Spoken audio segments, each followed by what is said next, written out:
दोस्तों नीतीश कुमार इस बार जीत तो गए हैं और उनकी पार्टी जेडीयू को बम्पर सीटें मिली, पर क्या नीतीश कुमार इस बार या यूं कहूं पहली बार गुजरात लॉबी के ट्रैप में फंस गए हैं? अब सच्चाई दोस्तों यह है कि नीतीश कुमार की जो ताकत थी पाला बदलने की, इधर से उधर जाने की, वो जो ताकत थी वो गुजरात लॉबी के नतीजों ने नीतीश कुमार से छीन ली है।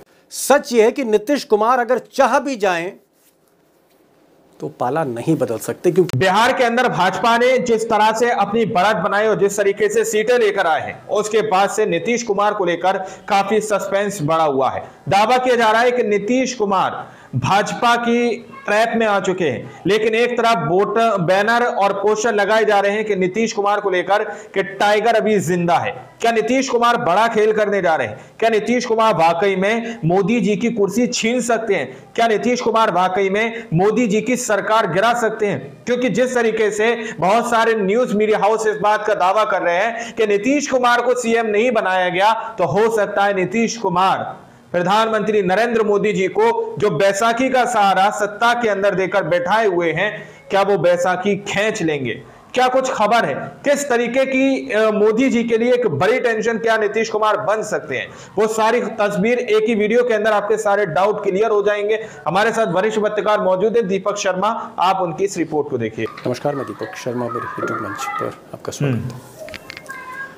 दोस्तों नीतीश कुमार इस बार जीत तो गए और उनकी पार्टी जेडीयू को बम्पर सीटें मिली, पर क्या नीतीश कुमार इस बार या यूं कहूं पहली बार गुजरात लॉबी के ट्रैप में फंस गए हैं?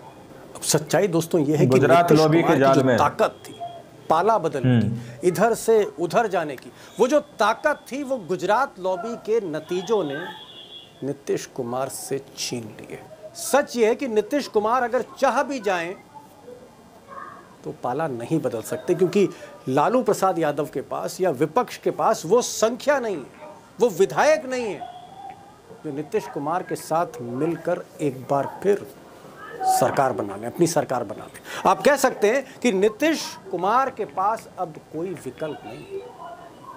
वो गुजरात लॉबी के मोदी शाह के रहमो करम पर ही हैं, रहमो करम पर ही रहेंगे, भले ही बैसाखी उन्होंने मोदी को दे रखी।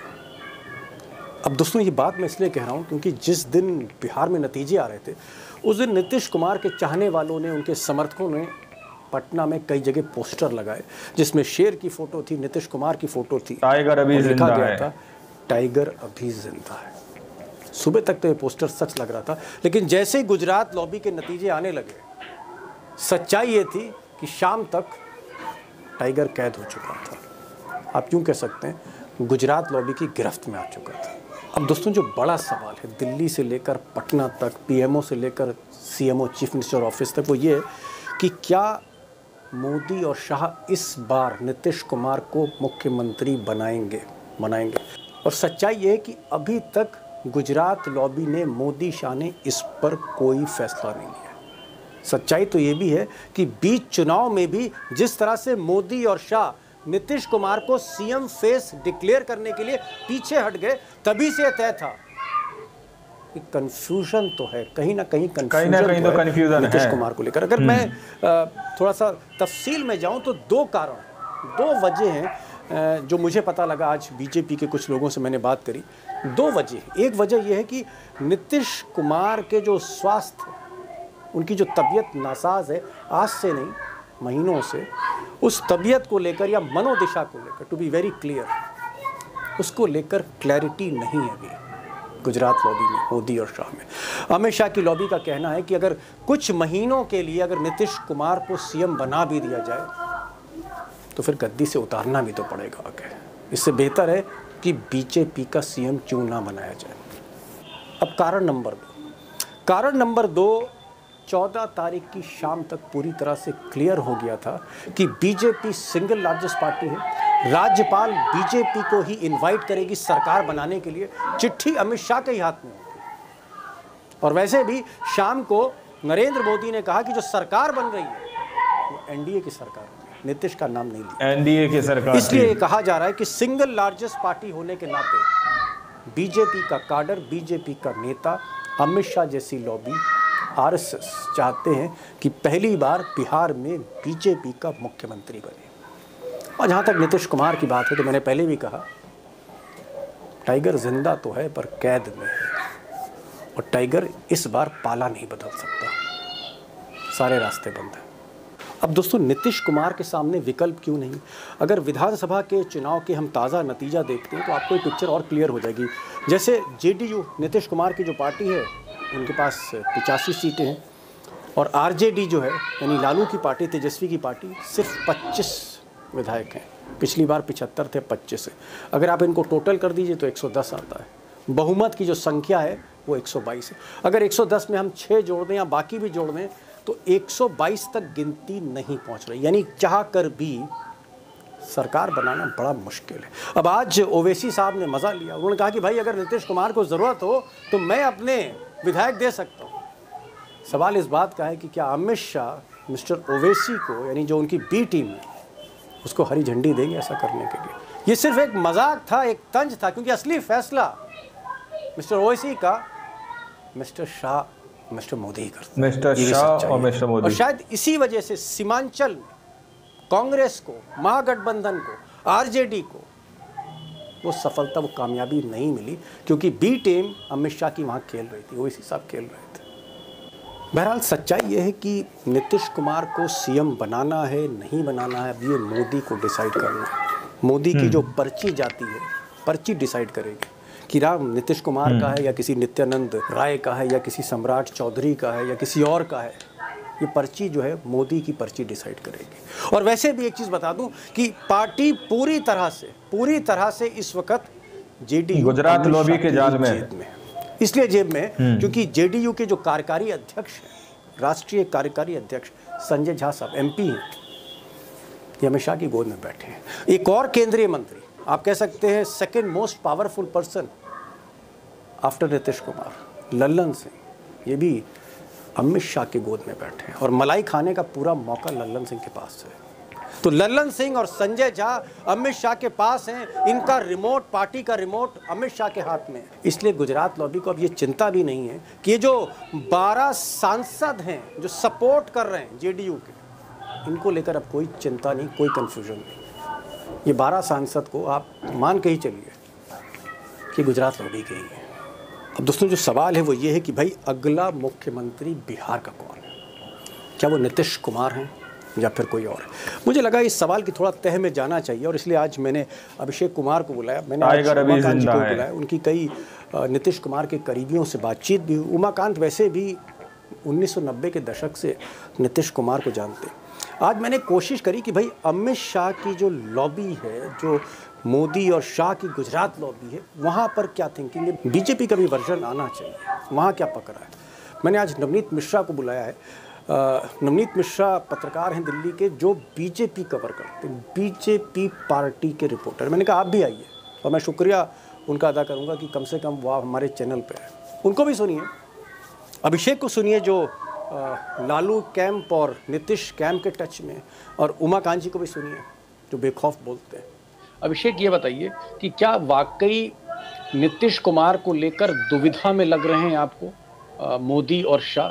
भले ही जेडीयू कहती है मुख्यमंत्री जो है वो नीतीश कुमार ही रहेंगे, क्या नीतीश कुमार को लेकर दुविधा है, असमंजस की स्थिति है? देखिए दीपक जी, नीतीश कुमार को लेकर दुविधा तो है, क्योंकि लंबे समय से भारतीय जनता पार्टी की एक इच्छा रही है कि बिहार में, पटना में उसका अपना मुख्यमंत्री बने। अगर ये दौर 2014 या 19 का होता, जब भारतीय जनता पार्टी के पास दिल्ली का नंबर गेम अपने बूते दुरुस्त था, यानी 272 का आंकड़ा उसके पास अपने बूते हासिल था, किसी की कोई चिंता लोकसभा के लिए नहीं करनी थी, तब तो बीजेपी अब तक बिहार में नीतीश कुमार की जगह अपना सीएम बनाने का खुलकर ऐलान कर चुकी है। लेकिन अभी एक तरफ बैसाखी का डर है कि नीतीश कुमार और चंद्रबाबू नायडू, दूसरा डर यह है कि नीतीश कुमार को यदि किनारे लगाने की कोशिश हुई, ये बात चंद्रबाबू नायडू को बुरी न लग जाए कि कल को अगला नंबर हमारा भी हो सकता है। तो एक बीजेपी के अंदर दुविधा ये है। दूसरी दुविधा बीजेपी के अंदर ये है कि नीतीश कुमार जिस समुदाय से ताल्लुक रखते हैं, उस समुदाय के वो आज की तारीख में, चाहे उनका स्वास्थ्य जैसा भी हो, इस देश के एनडीए की सरकार थी, और उत्तर प्रदेश में तकरीबन 5-5.5% उस समुदाय का वोट है, और अगला चुनाव 1 सवा साल में उत्तर प्रदेश का है। तो ये दो बड़ी दुविधा है बीजेपी के सामने। अब इसके बीच आपने बात की राजभवन की और नीतीश कुमार के स्वास्थ्य की।